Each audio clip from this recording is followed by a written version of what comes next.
Assalamualaikum warahmatullahi wabarakatuh. Kembali lagi di podcast Rano, Ruang Agama untuk Nurani Umat. Ya, baik di sini saya Aisyah Uldania Ramadhani bersama Bapak Zainul Haq. Kita akan membahas terkait puasa.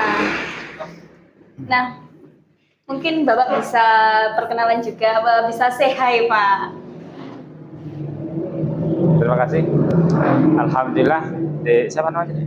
Dania. Dania ya. Dania. Alhamdulillah. Semuanya alhamdulillah dalam keadaan sehat. Saya Zainul Haq. Aduh sudah kenal barusan. Ya. Terima kasih atas semuanya teman-teman adik PKL ya. Oke. Oke. Ya, jadi kan kita di sini mau membahas terkait puasa nih, Pak. Ya.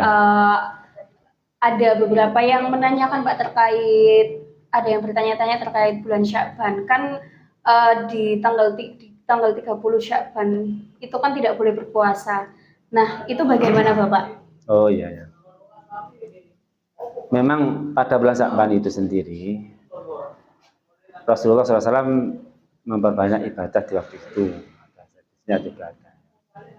Karena di waktu itu terkadang bulan yang terlalaikan oleh orang-orang. Biasanya yang semangat itu kan Rajab, setelah itu Ramadan. Karena terlalaikan, jadi memperbanyak ibadah, termasuk diantaranya puasa itu. Yang pernah Rasulullah SAW ditanyai oleh Usamah bin Zaid. Nah, terkait tentang 30 Sya'ban, memang ada waktu-waktu yang dimakruhkan, yaitu Yaumisyak.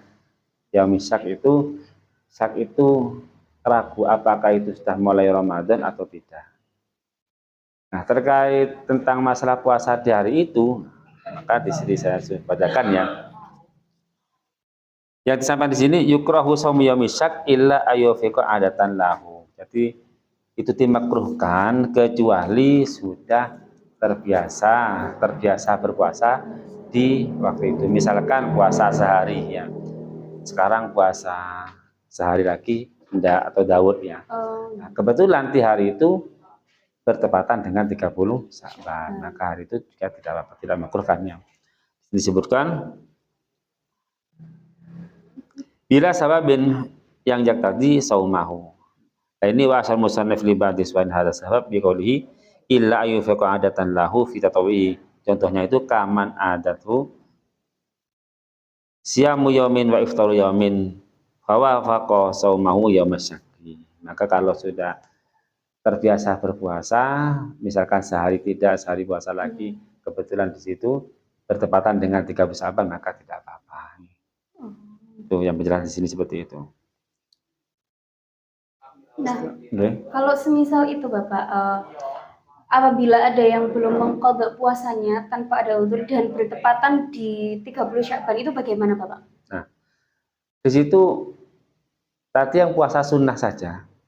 Puasa sunnah saja itu malah diharuskan, ya. Tidak apa-apa. Apalagi qadha. Qadha merupakan wajib. Berarti dia misyak tidak apa-apa.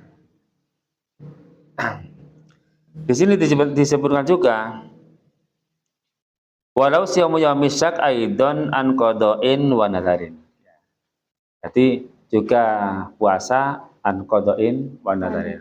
Qada mengganti puasa. Misalkan yang kemarin itu lupa atau sengaja tidak puasa, maka secepatnya, jangan sampai menunggu setelah puasa lagi gitu.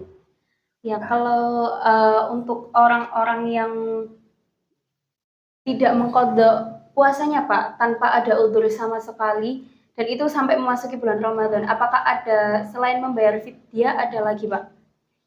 Sebetulnya di antara dosa besar itu ya, kita tidak memenuhi apa yang telah diwajibkan oleh Allah Subhanahu wa taala. Kita hutang sama manusia aja kan diwajibkan, apalagi sama Allah Subhanahu wa taala. Sehingga kalau bisa jangan sampai puasa berikutnya. Nah, kalau misalkan apa karena tidak tahu atau memang sengaja sampai melebihi dari Ramadan lagi, maka dia itu wajib mengganti puasa dan sekaligus menebus itu.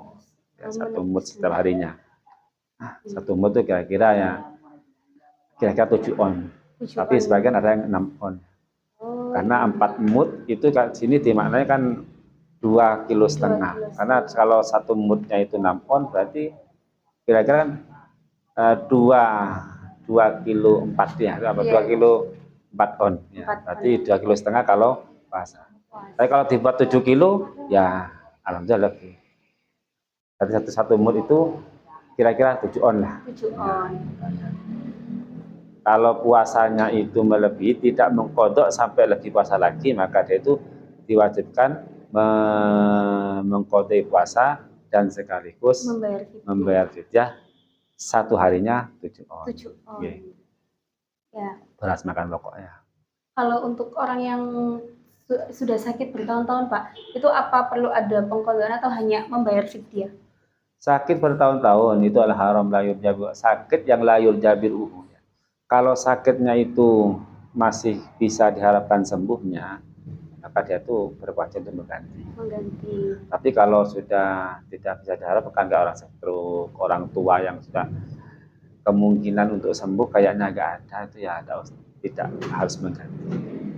Atau sakit masih belum sempat mengganti, belum sembuh atau meninggal, tidak berpengaruh di situ. Berarti hanya perlu membayar fidyah, Pak, itu? Atau tidak perlu membayar fidyah? Perlu membayar fidyah aja. Perlu membayar fidyah aja. Kemudian, Pak, kalau misal untuk ibu hamil yang mengkhawatirkan janinnya, mengkhawatirkan bayinya, itu apakah tetap harus berpuasa atau nantinya mengqadha atau bagaimana, Bapak? Memang orang hamil itu tidak puasanya kan macam-macam ya. Ada yang tidak puasa karena untuk dirinya sendiri, atau tidak puasa karena untuk bayinya. Nah, kalau dia itu tidak puasanya mengkhawatirkan hanya untuk diri sendiri, lemes misalkan, atau untuk pribadinya lah, maka di situ cukup mengqadha saja. Tapi kalau mengkhawatirkan pada janinnya, tubuhnya sehat, kuat, tapi nanti khawatir pada janin itu berpengaruh lah di situ, maka dia itu membayar fidyah juga sekaligus mengganti qadha dari puasa itu. Kira-kira itu penjelasan dari kitab ini yang sampai tanyakan itu. Ya mungkin kalau semisal berarti untuk orang yang berpuasa di 30 Sya'ban itu hanya untuk orang yang memang sudah sering melakukan puasa sunnah seperti Daud, begitu Pak? Ya. Dan juga untuk yang memang masih belum mengqadha puasanya karena ada uzur ataupun tanpa uzur yang belum sempat mengganti. Ya. Kemudian untuk orang tua selain itu dimakruhkan. Oh, selain itu dimakruhkan ya. Selain itu dimakruhkan. Kemudian juga untuk orang yang sudah sakit bertahun-tahun tapi masih bisa sembuh, maka diwajibkan untuk mengqadha dan juga membayar fidyah nggih Pak. Dan untuk ibu hamil yang mengkhawatirkan janinnya ataupun mengkhawatirkan dirinya sendiri itu tetap wajib mengqadha nggih Pak, mengqadha dan membayar fidyah itu tadi.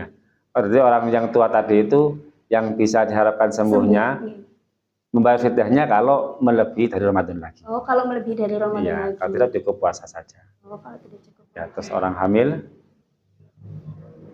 kalau mengkhawatirkan pada janinnya, maka dia mengganti Ramadan dan juga membayar fidyah.